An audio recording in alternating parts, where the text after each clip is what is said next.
오늘은 유다의 사자라는 제목으로 말씀을 나누고자 합니다. 모든 그리스도인들은 사실 유다의 사자들이라는 뜻입니다.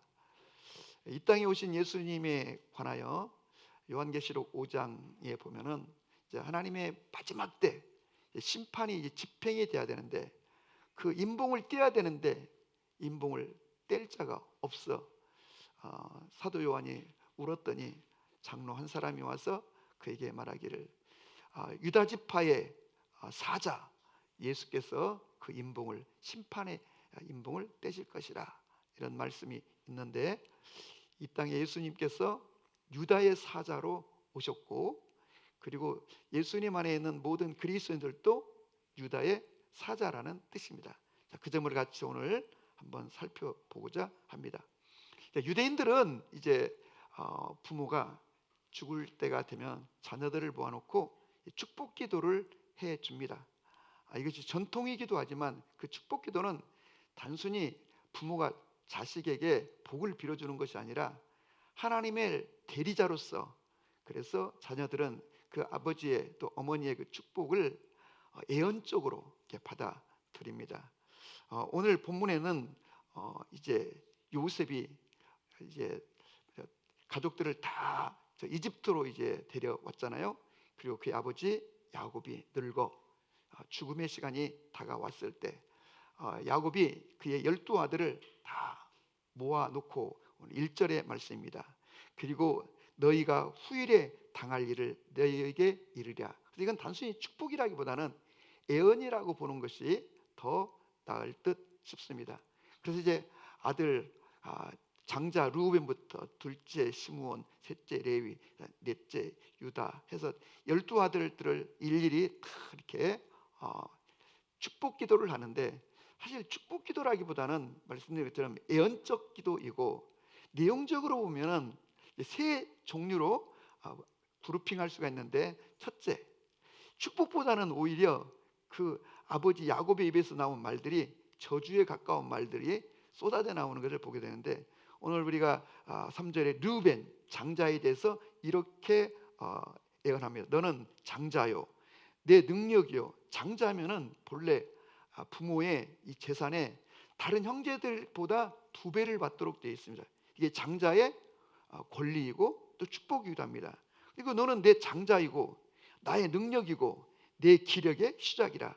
위풍이 월등하고 권능이 탁월하다마는. 그러니까 이 르우벤은 외적으로, 인간적으로 보면은 위풍이 월등하고 다른 사람들에 비해서 권능이 탁월했다는 겁니다. 그런데 그는 4절, 끓는 물과 같아 가지고 너는 탁월하지 못하리니 너는 아버지의 침상에 올라 더럽혔음이로다. 그가 내 침상에 올랐도다. 우리가 알고 있는 것처럼 르우벤은 이 야곱의 첩이라고 할 수 있는 비라와 잠자리를 같이 하면서 아버지의 침상을 더럽혀 아버지에게 큰 상처를 입혔다.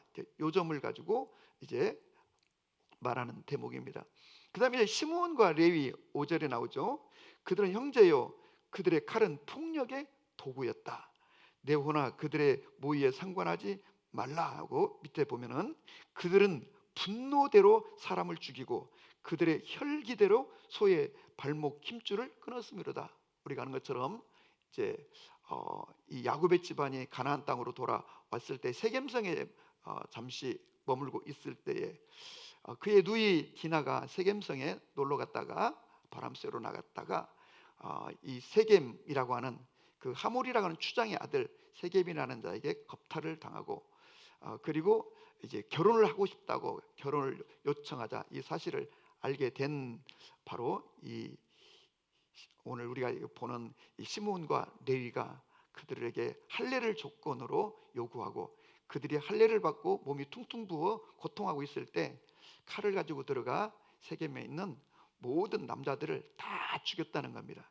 다시 말하면 잘못한 그 세겜만을 죽이는 것이 아니라 이 하몰의 집안에는 모든 남자들을 모조리 다 죽였고, 이것으로 인하여 야곱이 크게 또 상처받고 또 이 일로 놀라워하는 일들인데, 그것에 대한 것입니다. 그래서 첫 번째 그룹은 축복보다는 오히려 저주에 가까운 어, 유언을 듣는 그런 그룹이 있고, 두 번째 그룹은 바로 넷째 아들 유다와 11번째 아들 요셉, 이 두 사람은 큰 하나님의 축복에 대한 예언의 말씀을 듣는 것을 보고, 오늘은 여러분과 제가 이 유다에 대해서 살펴보고 다음 주에는 바로 이 요셉에 대해서 살펴보려고 하는데, 추수감사주일이라 기도하면서 정하도록 하겠습니다. 이 세 번째 그룹은 이제 그 다음에 나머지 7명의 아들들에 대해서는 뭐라고 쭉 되어 있냐면, 여러분들이 이렇게 보시면 13절에 다섯째 아들 스불론에 대해서 이렇게 얘기합니다. 스불론은 해변에 거주하리니 그곳은 배 매는 해변이라 그의 경계가 시돈까지 이르렀고, 이사갈은 그래가지고 뭐 어디에 살고 있으며 어디에 거주하고 있으며, 뭐 또 이사갈은 그나마 좀 앞에서는 축복하는 것 같은데 뒤에 가서는 뭐라고 그러냐면 어깨를 내려 짐을 메고 앞제 아래 섬기게 되고, 그래서 이 나머지 7은 그냥 복인 것 같기도 하고 복이 아닌 것 같기도 하고, 그저 그렇고 그런 아들로 이렇게 유언하는 것을 볼 수가 있습니다. 무슨 말이에요? 첫 번째는 복보다는 하나님의 자녀들 백성으로서 저주에 가까운 예언을 듣기도 하고, 또 유다와 요셉같이 하나님의 큰 축복의 예언을 듣기도 하는데, 오히려 더 많은 7명의 아들들은 그저 그렇고 그런 유언을 받게 되었다는 거예요. 어쩌면 이 시대를 살아가는 많은 그리스도인들이 하나님의 큰 축복을 누리기보다는 그저 그렇고 그런 인생을 살다 가는 것 아닌가를 생각해 보는데, 오늘 12아들을 예언하고 축복함에 있어서 그냥 이 야곱이 개인적인 감정이나 지나온 어떤 일들에 대해서가 아니라, 오늘 28절에 보면 뭐라고 되어 있냐면, 이들은 이스라엘의 12지파라 이와 같이 그들의 아버지가 그들에게 말하고 그들에게 축복하였으니 곧 그들 각 사람의 분량대로 축복하였더라. 각 사람의 분량대로 축복했다는 거예요. 그러니까 축복받을 일을 한 사람에 대해서는 축복을, 또 오히려 되레 저주받을 일을 한 사람들에게는 어려움이 올 거라는 그런 예고를 하게 되었다는 거예요. 여러분과 제가 이 땅에서 그리스도를 섬기고 하나님의 백성으로 살아갈 때 정말 축복받을 그런 백성으로 축복의 일들을 넓혀가는 그런 인생이 되시기를 주의 이름으로 권합니다. 오늘 우리는 바로 이 유다에 대해서 좀 주목해 보기를 원하는데, 사실 유다에게 이 엄청난 축복을 8절부터 12절까지 하고 있는데, 우리가 알기로 유다는 그렇게 뭐 대단한 사람이 아니에요. 매우 평범한 사람이거니와 오히려 그의 삶에는 결정적이고 치명적인 큰 허물이 있던 사람이었죠. 이를테면 우리가 창세기 앞에 38장에서 보면은 이제 유다가 이제 두 아들도 죽어버리고, 또 그리고 아내까지 죽고, 그러니까 큰 상처와 그리고 이제 외로움 때문이었는지 이렇게 창녀를 찾아가서 잠을 잤는데, 이게 나중에 알고 보니 그 창녀가 꾸미고 간, 마땅히 이 셋째 아들을 이 다말이라고 하는 이 며느리에게 이제 관계를 해서 그 자손을 이어가도록 해야 되는 이런 일을 이 유다가 하지 않고 끝내 그 셋째 아들을 이 다말에게 허락하지 않으니까, 다말이 몸을 변장하고 들어가서 이제 어찌 보면 시아버지와의 관계 속에서 두 쌍둥이를 출산하게 되었다는 이야기. 이 사실을 알게 된 이 유다가 깜짝 놀라게 되는 거죠. 이를테면 이런 유다인데 어떻게 유다가 훗날 이렇게 엄청난 축복의 삶을 살게 되었고, 그의 인생은 언제 어떻게 반전될 수 있었는가라고 볼 때 크게 한 두 가지로 볼 수 있는데, 첫 번째는 그의 회개의 삶입니다. 다말이 그런 고백을 했을 때 이 가업을, 이 자손을 이어가려고 하는 너의 태도가 옳고 자기가 틀렸도다 라고 하는 이 유다의 회개라고 하는 점이 있고, 두 번째는 이 37장에서 우리가 보는 것처럼 이 요셉을 형들이 다 미워해서 죽이려고 했을 때 죽이지는 맙시다. 그래도 우리 핏줄이고 혈육인데, 그리고 차라리 우리가 저 상인들에게 넘깁시다 해서 결국 팔리게 되었고, 그 길로 이제 요셉은 이집트에 들어가서 바로 보디발의 집에 노예가 되고, 나중에는 이제 감옥에 가고 어찌어찌 했지만, 그러나 제국의 총리가 되어 이 야곱 집안의 모든 가족들을 살리게 되는 이런 일들이 있는데, 이 요셉이 이 하나님의 그 예언의 성취를 이루기까지는 바로 이 유다의 그 요셉을 살리려고 하는 그의 태도, 이게 하나가 이제 하나님 앞에 띄었을 것이고, 또 하나가 있다면은 그 이제 가나안 지역에 큰 극심한 흉년이와 다 죽게 되었을 때 곡식을 구하려고 이집트로 이제 야곱의 아들들이 내려갑니다. 그 스토리는 우리가 지난 몇 주에 걸쳐서 살펴보았습니다. 그리고 이제 이 요셉이 형들이 도대체 어떻게 변했는지, 어떤 상태인지를 알기 위해서 이제 이를 꾸미는 것이죠. 그리고 이제 최종적으로 너의 막내 베냐민을 데리고 오면 너희의 말들을 진실함으로 여기고 앞으로도 너희가 우리와 교류할 수 있고 너희에게 풍성한 곡식을 주겠다라고 약속하죠. 그런데 이제 아버지 야곱이 이 사랑하는 아내 라헬에게서 낳은 요셉은 이미 잃어버렸고, 이 하나 남은 이 베냐민마저 잃을 거라는 그 두려움 때문에 이 아들을 끝내 놓지 않고 붙들고 있습니다. 그러니까 시간이 가면서 이제 가족들이 먹을 게 없어 다 굶어 죽을 지경에 이르렀을 때 바로 이 유다가 아버지를 설득하는 장면이 나옵니다. 아버지, 이러다 우리가 다 죽을 것 같습니다. 그러니 저를 믿고 이 베냐민을 딸려 보내십시오. 그리고 일이 잘못되면 제가 책임지겠습니다. 설득된 야곱이 이제 베냐민을 보내죠. 그런데 어찌 되었나요? 요셉이 베냐민을 붙잡고는 너희들은 다 너희 아버지에게로 올라가고 여기 너희들의 동생인 베냐민만 이 집에 노예로 두면 족하다 했을 때, 그때 유다가 이 야곱의 아버지를 걱정하면서 그 요셉에게 말하는 거죠. 저에게 한 말씀을 드릴 수 있도록 해 주십시오. 지난번 말씀드린 것처럼 저희 아버지는 연세가 많으셔서 계시고, 그 아버지의 생명과 이 아들 베냐민의 막내의 생명이 연결되어 있으므로 이 아이가 가지 못한다면 내 아버지는 죽고야 말 것입니다. 음부로 내려갈 것입니다. 그러하오니 저를 여기 노예로 붙잡아 두시고 이 아이를 올려 보내주십시오. 그때 이제 요셉이 이 이야기를 듣고 막 울음을 터뜨리고 막 통곡하고, 그리고 이제 자신의 정체를 밝히는 일련의 일들이 있는데, 바로 이 유다가 어떤 사람인가, 지극히 평범하고 허물과 실수가 많은 사람이었지만 동생을 살리고자, 아버지를 살리고자 하는 그 헌신된 태도, 그의 삶, 이로 인하여 그에게 하나님의 유구한 영영한 축복이 허락되는 것을 보게 되는 것입니다. 그러면 이 유다가 어떤 축복을 받았는가, 오늘 여러분과 제가 한번 같이 살펴보기를 원합니다.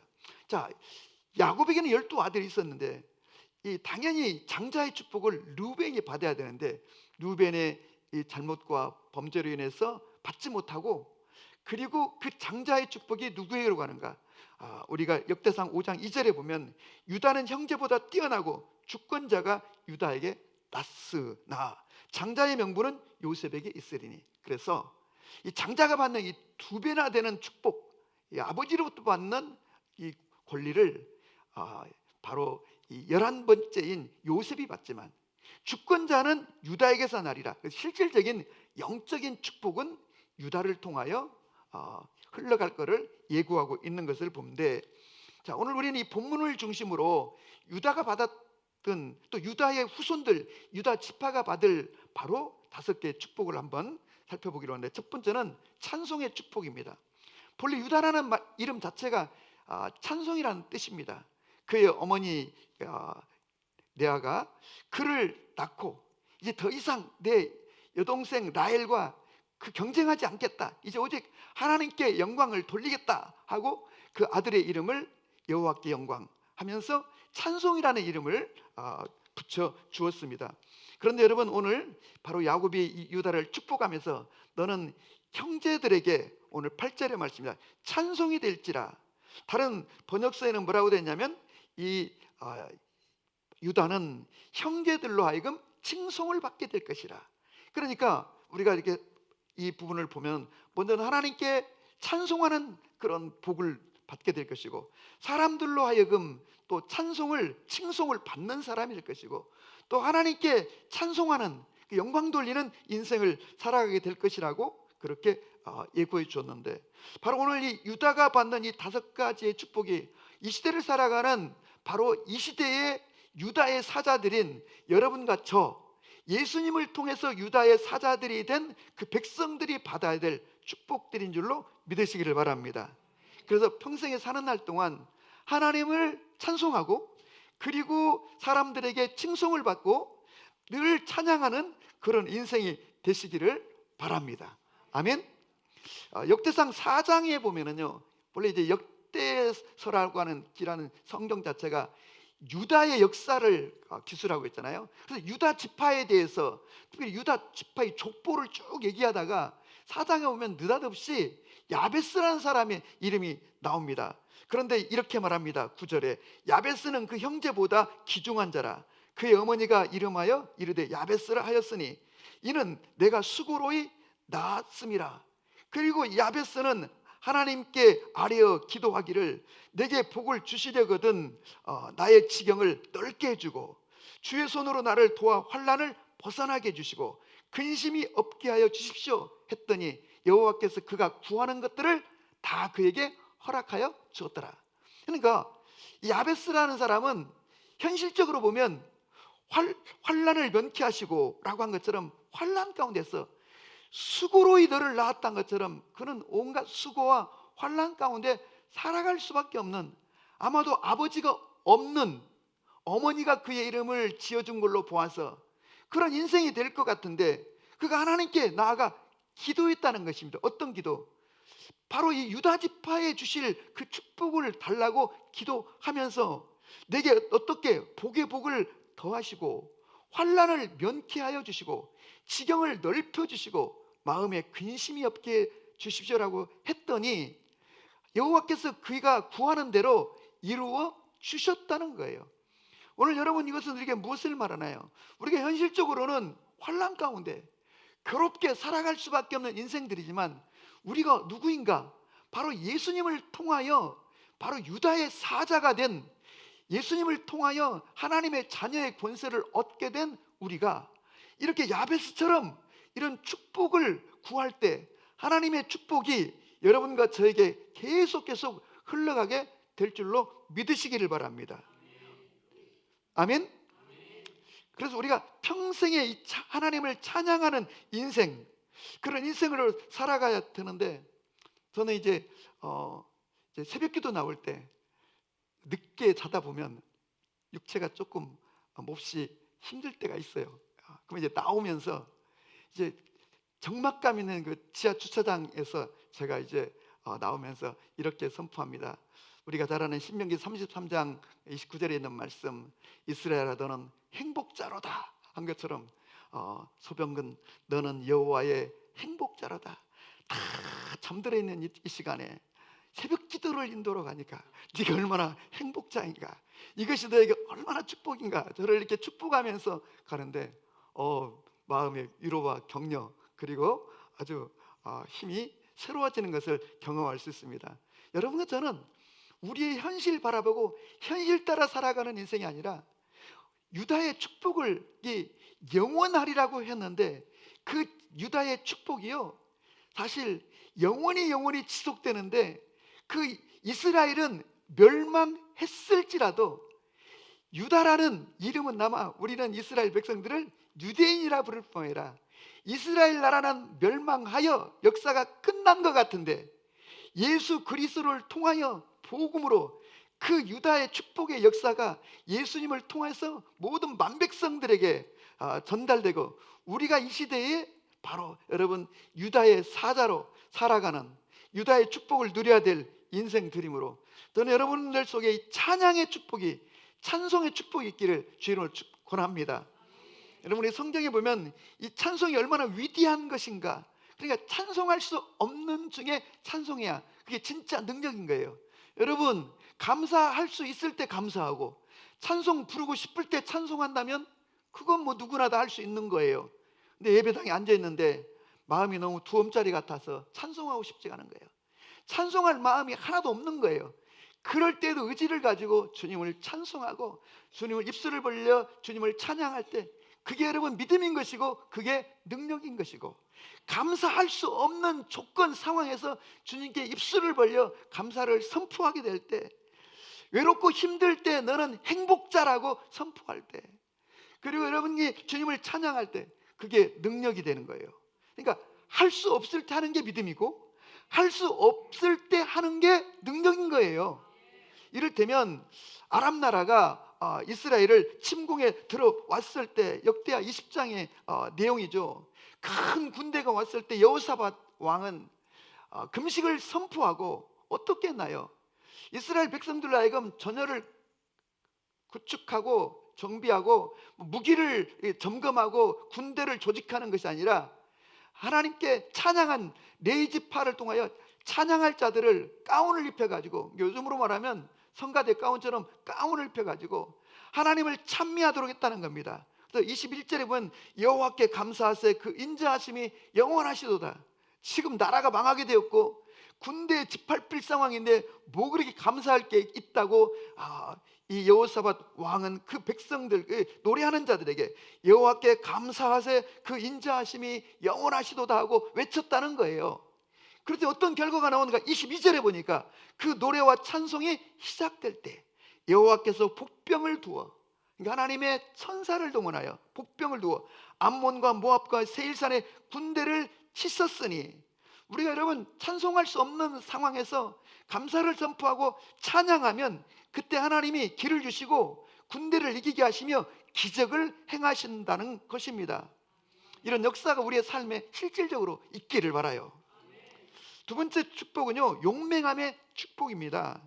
유다를 일컬어 너는 사자 새끼라, 너는 수사자 같고 암사자와 같도다 라고 했어요. 사자가 여러분 얼마나 대단한가. 밀림의 왕, 정글의 왕, 별의별 이름이 많이 붙어 있죠.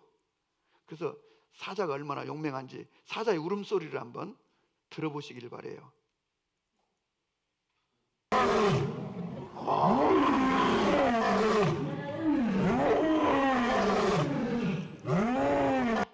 이런 사자도 있는가 하면 저런 사자도 있어요.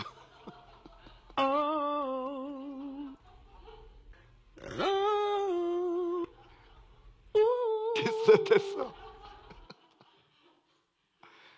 기독교인이 그리스도 사람들이 유다의 사자처럼 막 선포하고 외치고 살아야 되는데 그냥 이렇게 기죽고 숨죽이고 살아가는 그런 삶. 오늘 유다에게 주신 두 번째 축복은 용맹함의 축복입니다. 사자는 동물의 왕이죠.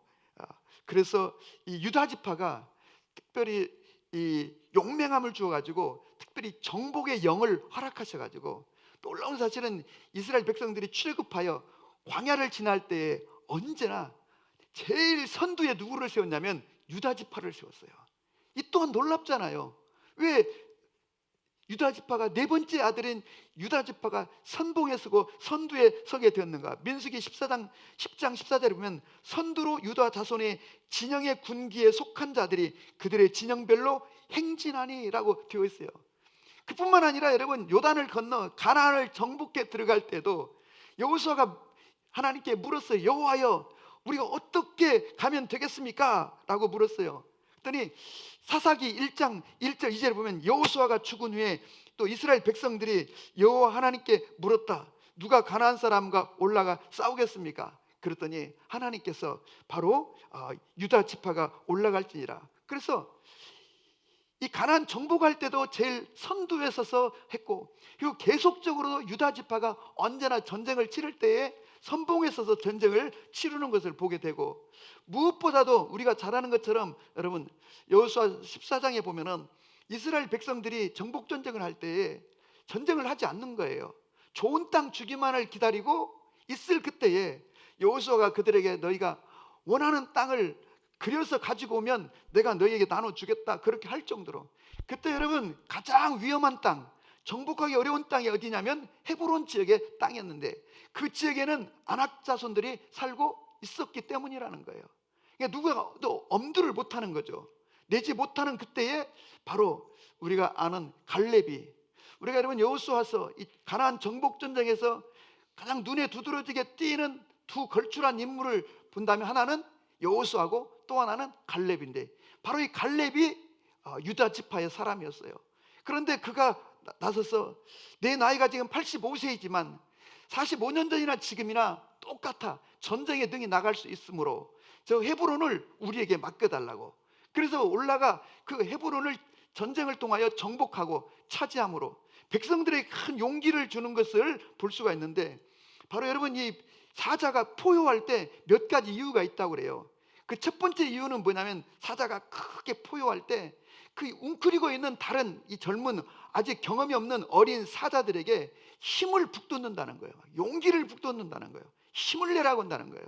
오늘 이 시대에도 정말 유다의 사자처럼 포효하는 그리스도인이 있을 때 주변에 있는 연약한 성도들이 믿음을 갖게 되고 믿음의 용기를 얻게 될 수가 있는 것이죠. 뿐만 아니라 이 사자가 포효할 때는 자기 영토에 대한 어떤 선포라는 거예요. 자기 이 사자의 울음소리가 있는 지역에 함부로 들어오지 말라고 하는 영토에 대한 선포. 오늘 이 시대의 그리스도인들이 이 기도를 통하여, 믿음의 선포를 통하여 우리가 외칠 때 이 사탄의 역사가, 사탄이 끼웃거리지 못하고 교회 안에, 가정 안에 끼웃거리지 못하고 한 길로 왔다 7길로 도망가게 될 줄로 믿으시기를 바랍니다. 아멘. 많은 그리스도인들은 우리가 예수님을 이해할 때 이 땅에 어린 아기로 강보에 쌓여 말구 위에 누워 있는 마리아의 품에 안긴 그런 연약한 존재로 이해하는 경우가 많아. 캐토릭이 특별히 그래요. 그래서 캐토릭에 있는 거의 대부분의 이 성화들을 보면 예수님은 언제나 어린 아기로 표현되고, 심지어 마리아의 품에 있는 갓난 아기로 이렇게 표현되는 경우가 많은데, 성경은 여러분 그렇지 않다는 거예요. 오실 때는 예수님께서 갓난 아기로 정말로 초라한 마국간의 말구 위에 누워 있었지만, 다시 오실 예수님은 유다의 사자로 오시고, 처음 오시는 예수님은 죽으로 이 땅에 오시고 겸손으로 이 땅에 오시고 섬기러 오셨지만, 다시 오시는 예수님은 심판하러 오시고 왕의 왕으로 오시고 군림하러 오시고 마귀의 권세를 이제는 완전히 괴멸시키러 오셨다는 거예요. 이 시대를 살아가는 그리스도인들도 유다의 사자의 예수님의 뜻을 이어받은 예수님처럼, 그런 유다의 사자처럼 신앙하며 살아가야 한다는 거예요. 그래서 끊임없이 선포하고 믿음으로 기도하고, 그리고 정복의 영을 받아 잃어버린 하나님 나라를 회복시키고 잃어버린 영혼들을 주께로 돌리는 이런 삶이 우리의 삶 속에서도 계속 반복될 수 있어야 한다는 거예요. 저와 여러분의 삶에 그런 역사가 있기를 주님의 이름으로 축복합니다. 아멘. 세 번째는요, 왕이 되는 왕족의 축복을 주셨다고 그랬어요. 그래서 비록 그 요셉이 그 장자의 권한은 가져갔지만, 이 왕권은 바로 이 유다에게서 흘러가는데, 더 나아가 뭐라고까지 얘기하냐면 10절에 주가 유다를 떠나지 아니하며, 주가 뭡니까? 왕의 바로 이 지팡이를 말하는 거죠. 호를 말하는 거죠. 이 왕권이 유다를 떠나지 아니하며 통치자의 지팡이가 그 발 사이에 떠나지 아니하기를 실로가 오시기까지 이르니. 여기서 말하는 실로는 물론 지명이긴 하지만 이 실로의 어근은 우리가 잘 아는 샬롬이나 샬렘, 평화라는 어근에서 온 것이죠. 그래서 다시 말하면 평화의 왕이 오실 때까지 왕권이 끝나지 않을 것이다. 그래서 유다가 멸망할 때까지, 그리고 나서 예수 그리스도가 이 땅에 평화의 왕으로 와서 십자가와 부활을 통하여 인류에게 평화의 왕으로 선포되시고 서시는 그때까지 그 왕권이 끝나지 않을 것이다. 그 왕권은 예수 그리스도를 통하여 이어질 뿐만 아니라 예수 그리스도를 믿는 모든 그의 백성들을 일컬어 너희는 왕같은 제사장들이요 해서 여러분과 저 모든 그리스도인들이 이 땅에서 왕권을 가지고 살 것을 말하여 주는데, 요한계시록 5장 10절에서도 그들로 우리 하나님 앞에서 나라와 제사장을 삼으셨으니 그들이 땅에서 왕노릇 하리로다 해서 모든 그리스도인들이 통치하며 왕 같은 제사장의 삶을 살라고 우리에게 약속하여 주시는 것이죠. 그래서 우리는 늘 신음하고 고통당하며 숨죽이고 살아가는 것이 아니라 예수 그리스도의 왕권을 행사하는, 그리고 예수님께서 질병을 향하여, 귀신을 향하여, 문제를 향하여 선포할 때 그대로 된 것처럼 우리도 끊임없이 이 땅에서 선포하며 기도하고 외치고 부르짖어 기도하는 그런 사람들이 되시기를 주의 이름으로 축복합니다. 그래서 이 통치 중에 가장 중요한 통치는 뭐냐면 자기를 통치하는 거예요. 나를 다스리는 거. 그래서 자신의 삶을, 자신의 주도권을 가지고 살아가는, 누군가에 의해서 밀려서 어쩔 수 없이 할 수 없어 살아가는 그런 인생이 아니라 내가 나의 삶의 주도권을 가지고 주님의 백성으로서, 하나님의 자녀로서 이 땅의 이 시대의 유다의 사자처럼 그렇게 힘있게 살아가는 그런 인생이 되어야 한다는 것이 오늘 본문의 메시지라는 걸 기억하시기를 주의 이름으로 축복하고 권합니다. 아멘. 그래서 모든 왕들이, 유다의 왕들이 당연히 유다 지파에서 나오는 거예요. 유다 나라의 왕들이 다 유다 지파. 시므온, 아까 그는 르우벤, 그는 장자였지만 그는 오히려 저주에 가까운 얘기를 들었는데, 성경에 보면 르우벤 지파에서는 정말 인물이 한 사람도 안 나타나는 걸 볼 수 있어요. 그런데 모든 왕들이 이 유다 지파에서 나온 것처럼 오늘 이 시대에 여러분과 저를 일컬어 예수 그리스도를 이어가는, 예수 그리스도 안에서 우리를 유다의 사자, 왕 같은 제사장이라 말씀하여 주시는 거죠. 네 번째 축복은 뭐냐면 물질의 축복이에요. 오늘 성경에 보니까 뭐라고 되어 있느냐면요, 11절에 그의 나귀를 포도나무에 매며 그의 암나귀 새끼를 아름다운 포도나무에 맬 것이며 라고 했어요. 여러분, 이스라엘 나라에서 포도나무는 가장 소중한 나무예요. 포도가 가장 또 귀한 열매이기도 하거니와, 거기 많은 땅들은 사막이거나 광야인 거예요. 그런데 좋은 땅에다가 포도원을 이렇게 구축시키는 거예요. 그런데 여기 나귀를 포도나무에 묶는다고 했는데, 나귀라고 하는 이 짐승, 짐을 싣고 다니는 이 짐승은 그냥 아무 나무나 그냥 묶는 거예요. 그런데 이 포도나무에 묶었다는 얘기는 이스라엘 나라에 포도나무가 그렇도록 많다는 뜻이에요. 포도나무가 풍성하다는 뜻이죠. 흔하다는 뜻이에요. 그만큼 그 풍성하고 부유하게 될 것을 약속하는 거죠. 더 나아가 그 뒤에 보면은 뭐라고 했냐면 너희들의 그 옷을 포도주에 빨며 그의 복장을 포도즙에 빨리로다. 여러분, 옷을 물에다 빠는 거지 어찌 포도주에 빨고 포도즙에 빨 수가 있겠어요? 이 말도 역시 그만큼 포도주가 물처럼, 물보다도 더 흔하다는 뜻이에요. 이게 그만큼 풍성하고 부욕해 된다는 거예요. 그리스도 안에서 이 풍성과 부요가 우리의 삶에 넘칠 수 있기를 바라고, 은도 내 것이요 금도 내 것이고 마지막 때 주의 영광과 복음의 완성을 위해서 바다의 부와 이방의 재물들이 돌아오리라고 한 것처럼 여러분들은 이 재정의 이동을 위해서 선포하시기를 바라고, 내 삶을 향하여, 우리 가정, 나를 향하여 재정은 움직일지어다라고 명령하고 끊임없이 선포하시기를 바라요. 안 되던데요? 될 때까지 하시기를 바라요. 될 때까지. 그건 됩니다. 저 같은 사람도 하는데 여러분이 못 하시겠습니까, 여러분? 그래서 주님이 재정을 움직여 주시는 거예요. 부어 주시는 거예요. 아멘? 이 영적으로 보면은 이 포도주의 옷을 빤다는 얘기는, 여러분, 옷을 빨면 어떻게 되겠어요? 포도주의 옷을 빨면 그 옷이 붉고 자색 옷이 되겠죠. 이 자색 옷은 왕족들과 이 귀족들이 입는 옷이에요. 다시 말하면 우리가 예수 그리스도로 인하여서 우리의 신분이 달라지게 된다는 거예요. 신분이 달라졌습니다. 존귀케 된다는 약속인 거예요. 우리의 삶이 그렇게 존귀하게 되기를 주님의 이름으로 축복해요. 뿐만 아니라 영적으로는 십자가에 죽으신 예수 그리스도, 유다의 후손으로 오신 예수님이 십자가에 죽으심으로 그 보혈의 피로 우리가 정결케 되고 의의 옷을 입게 된 줄로 믿으시기를 바라요. 뿐만 아니라 여러분, 다섯 번째 마지막 축복은 뭐냐면 건강의 축복이에요. 오늘 보니까 이 12절을 한번 보시죠. 그의 눈은 포도주로 인하여 붉겠고 그의 이는 우유로 말미암아 희르로다. 이 포도주로 인하여 붉겠다는 얘기가 술을 너무 많이 먹어가지고 눈이 벌게졌다 그런 뜻이 아니고 포도주처럼 눈이 붉다는 거예요.